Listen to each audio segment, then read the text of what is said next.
ഇവിടെ സാമ്പാർ. സപ്ലയർ ഇത്തിരി സാമ്പാർ താങ്ങിയേ. നീ എന്തിനാ ഇപ്പൊ കയറിയിരുന്നത്? ഞങ്ങൾ ചെക്കന്റെ ആൾക്കാരാ, ഞങ്ങളാ ഫസ്റ്റ് ഇരിക്കേണ്ടത്. അപ്പൊ ആര് വിളമ്പും? പാചകക്കാരനാണല്ലേ? അല്ല, എറണാകുളം ജില്ലാ കളക്ടർ മിണ്ടാതെ കുത്തുകെട്ടോ. രാമ, ഓ ചെറുക്കന്റെ അനിയനാ രാമൻകുട്ടി. നീ എന്തേ കാണിക്കുന്നത്? ഞാൻ വിളമ്പാ. വേണ്ട സാറേ, ഞാൻ വിളമ്പാ. നീ അങ്ങോട്ട് പോയിരിക്കും, ഞാൻ വിളമ്പാ. ഞാൻ വിളമ്പാ. നിങ്ങൾ വെറുതെ തല്ലു പിടിക്കല്ലേ? രണ്ടുപേരും കൂടി ഇങ്ങോട്ട് വിളമ്പിക്കോ, ആ പ്രശ്നം സോൾവ് ആവട്ടെ.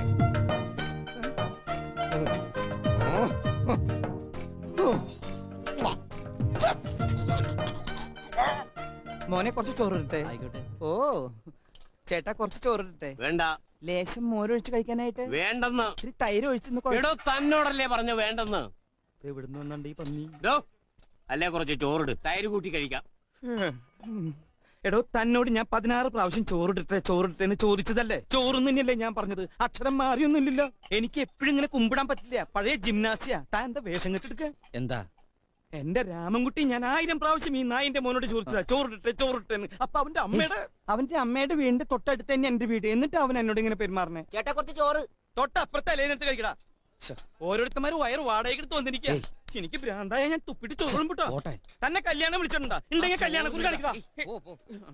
വേണോ ചോദിച്ചാ വേണ്ടാന്ന് പറയാ. ഇവനാര്? ഊണ് മാഷ. എനിക്കിനി ചോറ് വേണ്ട. അതെന്താണ് നിനക്ക് ചോറ് വേണ്ടാത്ത? നീ ഉണ്ണടാ. മര്യാദക്ക് നീ ചോറ് തിന്നിട്ട് കല്യാണക്കുറി കാണിച്ചിട്ട് ഞാൻ വിട്ടുള്ള.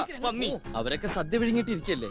അപ്പുറത്തിരുന്ന് കുറെ പേര് പണിയെടുത്ത് കഷ്ടപ്പെടുന്നുണ്ട്. അവർക്കൊക്കെ ചായ കൊടുത്തല്ലോ. ആരോട് വെച്ചിട്ട് കൊടുത്തു? അവരെ പണിയെടുക്കാൻ സമ്മതിക്കില്ലല്ലേ? വെറുതെ ചായ കുടിച്ചോണ്ടെന്നാ ഇയാള് പോയി പണിയെടുക്കൂ. അപ്പോഴേക്കും പോയോ? കുട്ടി ഇവിടെ വരൂ, ഒരു ചായ തരൂ. അപ്പൊ ദഹനക്കാരൻ പറഞ്ഞാലും അനുസരിക്കാനൊക്കെ അറിയാല്ലേ? കല്യാണത്തിന്റെ കോൺട്രാക്ട് ഏറ്റെടുക്കുകയാണെങ്കില് ചെക്കനെയും പെണ്ണിനെ ഒപ്പിച്ചു കൊടുക്കുമെന്ന് ചോദിച്ചില്ലേ? ഇപ്പൊ എന്തായി?